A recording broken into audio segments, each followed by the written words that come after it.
The question is there rebirth? If it's there, what is the basis for one being to go from one birth to another? What is it that carries a person from one to another?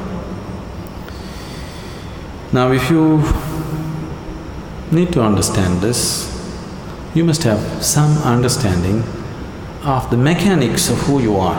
I'm talking about the mechanics of how a human being is built. See, when you say I'm a human being, the outermost periphery is the physical body. In yoga, we look at everything as body because it is easier for you to understand that way. So we see the body as 5 dimensions or 5 sheets. Physical body is known as Annamaya Kosha. Annamaya Kosha means… Anna means the food. This is food body. Next one is called Manomaya Kosha. That means it's the mental body. The third one is called Pranamaya Kosha, which means the energy body. Physical body, mental body, energy body. All these 3 dimensions are physical. They are physical existence. Physical body is very gross, mental body is subtler, energy body is even subtler, but all these 3 are physical. It's just like the light bulb is physical, you can see that. The electricity behind also is physical, isn't it? The wire that connects is also physical, the electrons that flow through the wire also are physical existence. So similarly, physical body, mental body, pranic body, all are physical dimensions of life. This physical dimension of life, both in all these 3 dimensions, carries the imprints of karma. On the body it is imprinted, on the mind it's imprinted, and on the energy it's imprinted.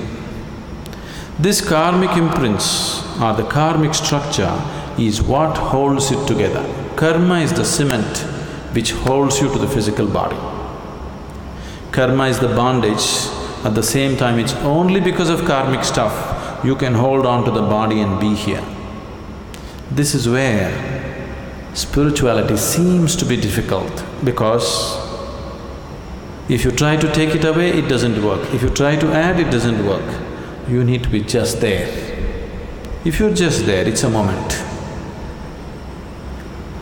Now, the next 2 dimensions are called Vijnanamaya Kosha and Anandamaya Kosha. Vijnanamaya Kosha is non-physical but related to the physical. It is like a transient state. Anandamaya Kosha is completely non-physical. So, Vijnanamaya Kosha and Anandamaya Kosha means it's the bliss body. There is a bliss body inside which is 100% non-physical. It has no form of its own. Only if the energy body, the mental body and the physical body are in shape, it can hold the bliss body in shape. If these things are taken away, the bliss body will just become a part of the cosmos. So whatever you are referring to as Atman or the soul is a fiction actually. In the sense, people are describing a certain limitation of the non-physical as a soul. But the body for the soul is still your karma. If the karmic structure is completely dismantled, there is no soul, everything merges into everything else. What is referred to as Mahasamadhi or Mahaparinirvana is just this, that you slowly understand where the keys are and dismantle the karmic structure so that you become truly no more. When somebody dies, we say, this person is no more. That's not true. That person is no more the way you know them, but they still very much exist. Now if you dismantle the karmic structure 100%, now you merge with the existence. This is what is referred to as mukti, mahasamadhi. In Hindu tradition it is referred to as mukti, in yogic tradition it is referred to as mahasamadhi, in the Buddhist way it is called as mahaparinirvana. Generally in English we are saying liberation.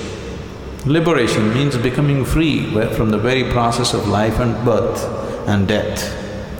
Liberation means becoming free from the basic structures of body and mind. And for all this, the karmic structure is the strings which hold these things together. So when a person dies, obviously the physical body is something that you borrowed from the earth. This body is just earth, isn't it?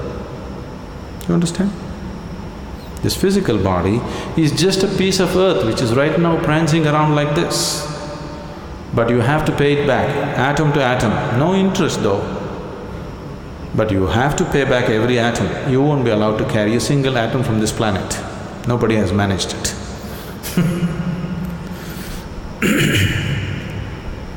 Physical body will fall apart. The mental body and the pranic body, depending upon the strength of your karma, goes on. If the karmic structure is very intense, unfinished, then it has to finish it. If the karma has become weak because it has run its course, then it very easily finds another body. If it has to find another body, the intensity of the structure should come down, it should become passive. If it is very intense, it cannot find, it has to hang. So this is what you're referring to as ghosts.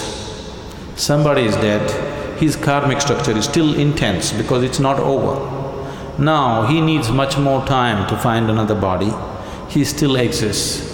And the more intense his karmic structure is, the more visible he becomes, or more experientially available to people. There are innumerable such beings all around you, whether you know it or you don't know it. But most of them you won't feel because their karma is dissipated. They're just waiting for more dissipation before they find another body.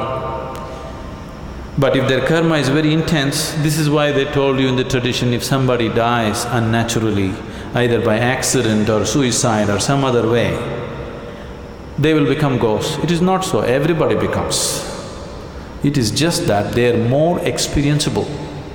They are more available to your experience because they have more intense karmic structures.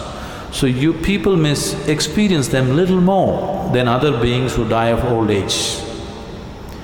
If one completes his allotted karma for that life, he will die just like that, without disease, without accident, without any injury. When one dies simply like that, that person may find another body within hours. This is why in this tradition always they said, if one completes his life and dies peacefully, it's the best way to die because he need not hang around. Immediately it goes on. Now when you walk the spiritual path, the ultimate goal for every spiritual seeker is, he wants to break this whole process.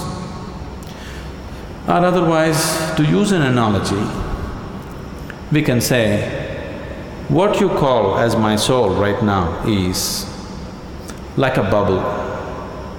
The outer periphery of the bubble is your karmic structure. Inside, there is air. Suppose you blow the bubble, you burst the bubble. Where is the air? Where is your air? There is no such thing as your air, it's become part of everything. So what you call as soul is fictitious because there is no such thing as your soul and my soul and somebody else's soul.